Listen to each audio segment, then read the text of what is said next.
In this segment, we'll be discussing how the presidency was discussed and conceived and formulated at the Constitution Convention in Philadelphia in 1787. This was clearly a thorny subject for many of the delegates to the Constitutional Convention. I think something that should be understood is that it was widely accepted, if not said out loud, that George Washington was inevitably going to be the first president of the United States. So they operated under that assumption in Philadelphia. But there was a lot of concern about what the president should be able to do and not be able to do, what types of powers they should have, what types of limits there should be on that power. And you need to understand that kind of hanging in the background here is the colonial grievances against the British monarch. You can see this is a picture from, I believe, New York City colonists pulling down the statue of King George III. It's kind of interesting.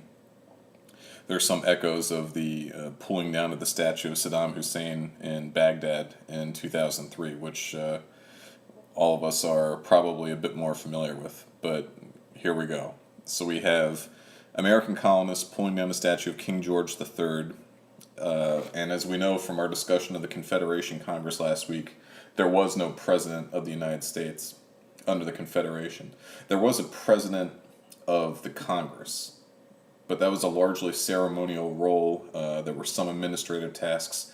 I suppose if you want to get technical about it, we could say that we had 10 presidents of the United States in Congress assembled prior to George Washington being president of the United States. The various people that served as the president of the Congress, John Hancock, for example, was a president of the United States in Congress assembled. But the important thing is that that office was not really an office. It had no real power.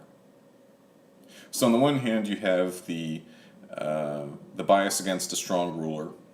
On the other, many of the members of the Constitutional Convention in Philadelphia recognized that the Confederation had a number of very significant weaknesses. It was largely ineffective, especially in the area of foreign policy.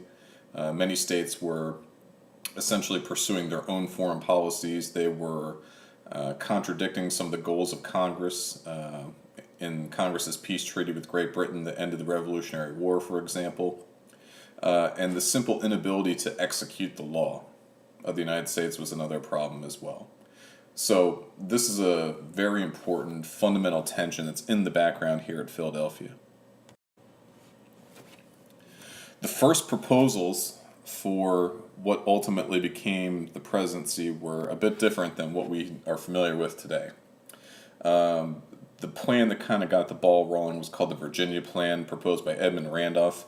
You shouldn't confuse this with the other Virginia Plan, which was the idea that the state should be represented in the Congress on the basis of population. Okay, so this is a different component of a series of proposals offered by Virginia.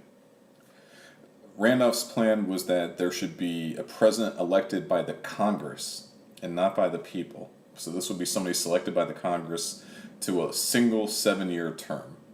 And this person would not be able to be reelected. Now, we never came close to adopting that in the United States, but interestingly, the Constitution of the Confederacy, the southern states during the Civil War, called for the adoption of a single term of 6 years for the Confederate president. Now, that obviously was never implemented, but that was influenced to some extent by this plan.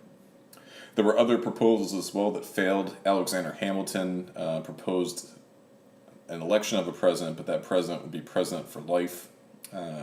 This was an idea that bedeviled him later in his life. He was accused of being a monarchist and sympathized with the British because he wanted a president for life.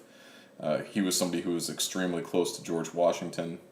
They had served together in the Revolutionary War, so certainly that was in the background as well. Another proposal was that the president would be elected by the governors of the various states. The Constitutional Convention began in May 1787. By September, the institution of the presidency, as we understand it, was coming into shape.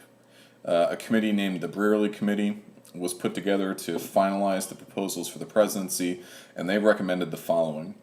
One, that the president should be elected indirectly by an electoral college, and we'll talk more about that when we get to the nitty-gritty of the Constitution itself.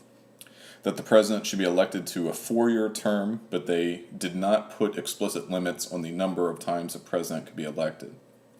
They said that a president should be able to be impeached, that means to be charged with high crimes and misdemeanors, although they never defined precisely what high crimes and misdemeanors means. This would become an issue over 200 years later when President Clinton was impeached for high crimes and misdemeanors, in that case, lying under oath about a sexual relationship with an intern. The question was, did that type of behavior reach the level of high crime and misdemeanor as understood by the authors of the Constitution? They also decided that the president needed to be a natural-born citizen of the United States. That excluded somebody, for example, like Arnold Schwarzenegger, the governor of California, from running for president. This is interesting, though. In the 1990s, Madeleine Albright was the U.S. Secretary of State, and that would put her in line for the presidency. She would be the first cabinet member that would be eligible for the presidency, but she would not have been eligible to take that office because she was not born in the United States. And lastly, to correct one of the major deficiencies of the Confederation, they gave the treaty-making power to the president. The Constitution was completed on September 17th, 1787, after several sweaty months in Philadelphia working on the document. When you finish watching this video clip, I'd like you to please go to Document 1 on our Sakai lesson page, and please read Washington's letter to the Confederation Congress. It is short, sweet, and to the point. I think it is a fascinating document. What case is Washington making for replacing the Confederation Congress with an entirely new system of government? Now, in the meanwhile, James Madison, who we remember as the father of the Constitution, he was one of the major leading figures of the Constitutional Convention in Philadelphia. He was actually also a member of the Confederation Congress. So he took a copy of the Constitution from Philadelphia to New York City, which was then the capital of the United States. He met with the Confederation Congress, and he asked them for their unanimous endorsement of the new Constitution. And the Confederation Congress declined to give that. They declined to endorse the document, but they also declined to condemn it. So they decided instead to send it out to the states and to let the states decide. And remember, the Articles of Confederation were not supposed to be amended unless all 13 states approved of the measure.